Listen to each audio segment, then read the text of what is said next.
again. But that's both sides. What does that say about the rivalry? It's a heated rivalry. It's one that, we all talk about it, they talk about it, we talk about it. It's in my office. I walk in and first thing I see is Ohio State. What are we doing to beat Ohio State today? So it's something you think about 365, and we're excited we won the game. We're excited we won the game and proud of our guys. Chris?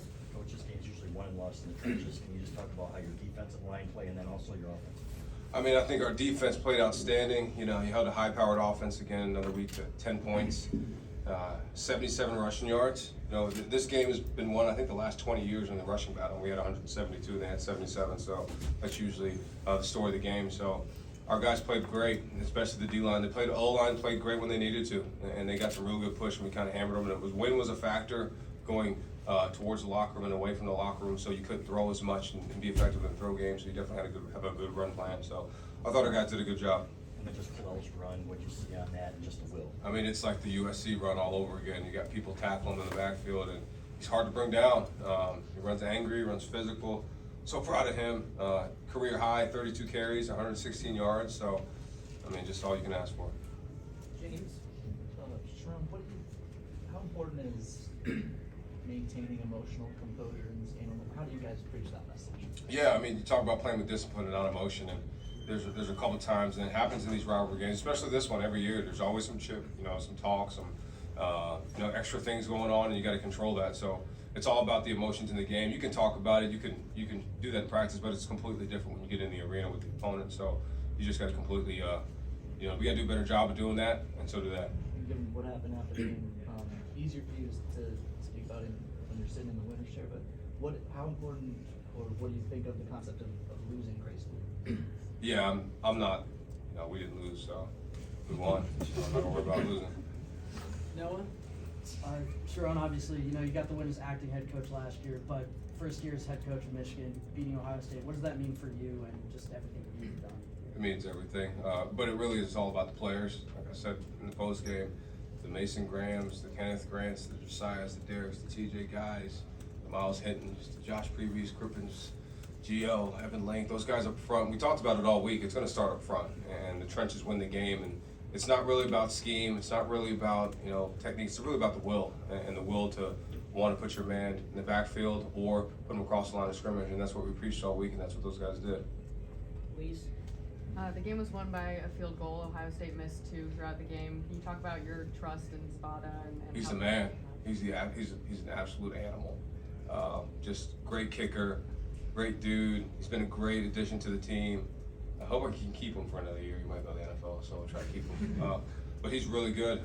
But we just have complete trust in him. It never phases him. In practice, we put him in the worst situations, and he just drills it, and he just looks at you like, yeah, that's what I'm supposed to do. So the guy's amazing. He's awesome. Great teammate, great kid. Tony? Sherrone, congratulations. We know that you guys, this week, you talked about how you always believe, despite what had happened this year. I wonder, was there a moment today where you could feel that Ohio State kind of believed, like, oh, we're not just going to run over them, and the fans, and there was a shift. They had a lot of momentum early. We just kind of went about our process of what we thought, and when we got it up in the fourth quarter, and I told everybody to listen to the sounds, and there was nothing, so we knew at 10-10 we had them, and that was the goal. We wanted to just keep on the ropes, keep fighting, and our guys did that. But it wasn't really about what anybody else thought. We didn't talk about belief. We just talked about trust, trusting each other, trusting yourself, trusting what you can do, and go win the game.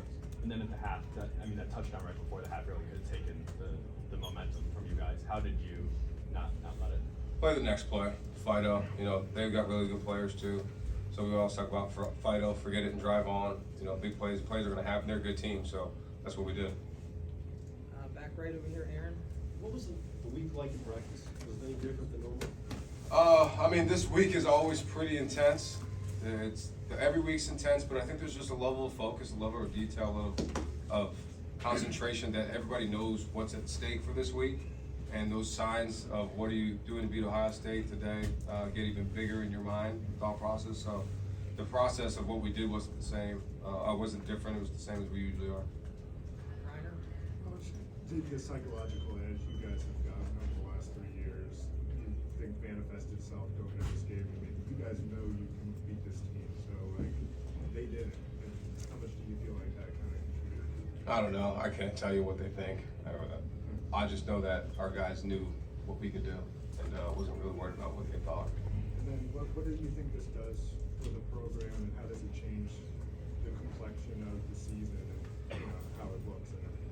Well, for us, like I said before, we don't really care what other people think. It's about what our players in the building think and what everybody around us think. And you know, we're just happy we beat Ohio State. That was the most important thing today, and that's what we're riding with.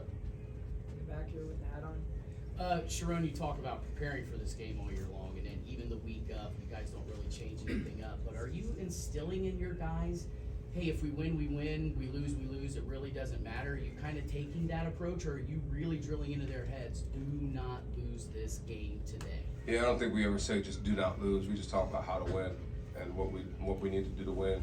Never put the losing factor in your mind. And our guys never had the losing thought in their mind. They walked in the meeting room on Monday and they were as excited as anything. It was just like we were 11-0, and because they knew the importance of the week and what it took. And you know, we worked 365 for this game, and that's how we're going to continue to approach it. We're never going to stop thinking about this game, regardless of who we're playing. That's no disrespect to the other opponent, but this game is the most important game of the year, and it always will be. Go, Joe. Sherrone, you touched upon it. You probably didn't pay attention to what people were saying, but Ohio State 3-touchdown favorite, and you guys had no chance theoretically. No chance. Theoretically, that's what people said. It's cool. Yeah. So, did you take note of that? And what did you see in your team that you knew that they felt they had a chance? I didn't even know what people talk about that. I have zero clue about any of that. Locked in the office in Sherrone Hall most of the time. I told Ward told me I can't sleep there anymore, so I don't sleep there. But no, I was completely focused on our team and our coaches. That's it. That's the only thought process I had. I wasn't thinking about anything else. So just worry about winning the game, and that's we're just gonna go about it like that. Do you kind of chuckle at the notion of no chance?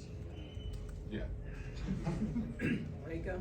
Sherrone, you talked about Mason a little bit earlier. He's showed up all season, did it again in a big way today. Can you just touch on his performance? Yeah, he's an absolute animal. I wish I could convince him to stay for another year. We'll probably all know that's not going to happen. But you talk about an incredible kid, incredible player, a force, and gives you everything he has on every single play he's in the game. He's going to be an outstanding pro. He's unbelievable. I love him, and I couldn't be more proud of him. John. You talked about the talk surrounding this game. 4 years ago, they were talking about hanging 100 on you in a single game. They haven't gotten there, added up over 4 years. Didn't know that. Talking about how Michigan's asserted itself in this series. I think just our mindset of how we attack it. We started really in 21 with Coach Harbaugh and putting it all over the building. It's a constant thought process and how we practice, what we do when we practice, of thinking about this game, how we build our team, what we do, and it'll continue to be that way. We're going to continue to build this team, the foundation of who we are, this culture around winning this game, and that's what it's got to be about. Austin. You had a moment with Davis leaving the podium. Can you share what you said to him and just what this moment means to him? Yeah, he's talking about the pick, and I told him don't do that again. Don't talk about that again. He played so good. You talk about how much he moved our team down the field on third down. He was elite. He was really, really good. And the one pick was low, but we got to be in the right spot spacing wise. So it's not all on Davis.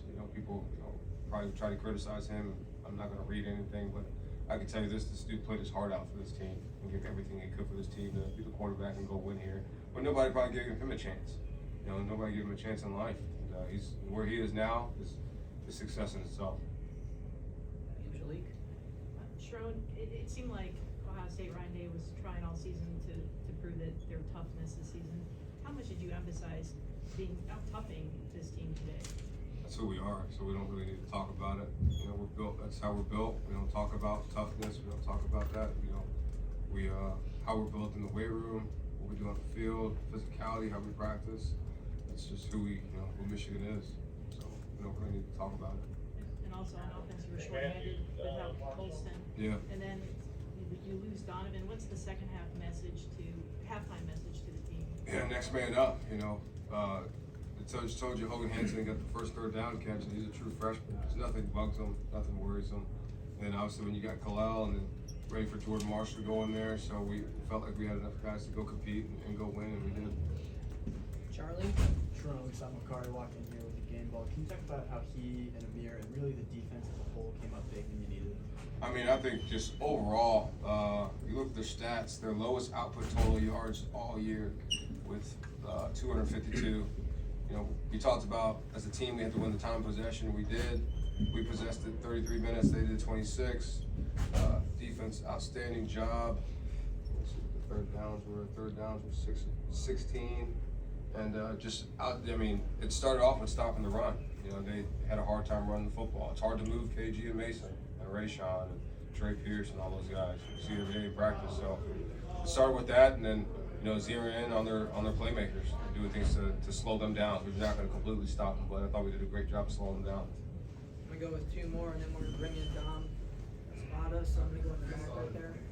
Coach, this is one of those rivalries where it's truly like a one-game season. Where do you find the balance between the satisfaction of winning today and understanding that there were still missed opportunities earlier in the year? Yeah, we're just going to enjoy this moment, enjoy today, enjoy this game. We understand the ramifications of this game and how much it means to this program, the alumni, the university, and we know we just won in the horseshoe again. All right, last question, Chris. After the Northwestern game, it seemed like you had some momentum. Did you kind of feel it in that game, kind of start to really come together for this team? Yeah, felt it throughout the game, felt it in practice. I mean, I felt it really in the buy-in week that, you know, Bredesen dubbed it the buy-in week. I just felt like the shift, the guys, they always practiced hard, they always practiced physical. The detail was really, really good, and I thought our coaches did a good job preparing them. So, but more importantly, our guys just played their tails off. It's all the credits to them, how they prepared mentally, physically, emotionally. You know, we had Thanksgiving, we had to go earlier, we had to do different things to maneuver it, and those guys just did everything they could to make sure we won this game, and proud of them. Was Rod Moore down here?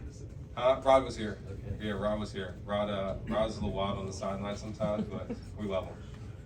All right, thanks everyone. We gotta bring Appreciate in it. Kalel Mullins, Josiah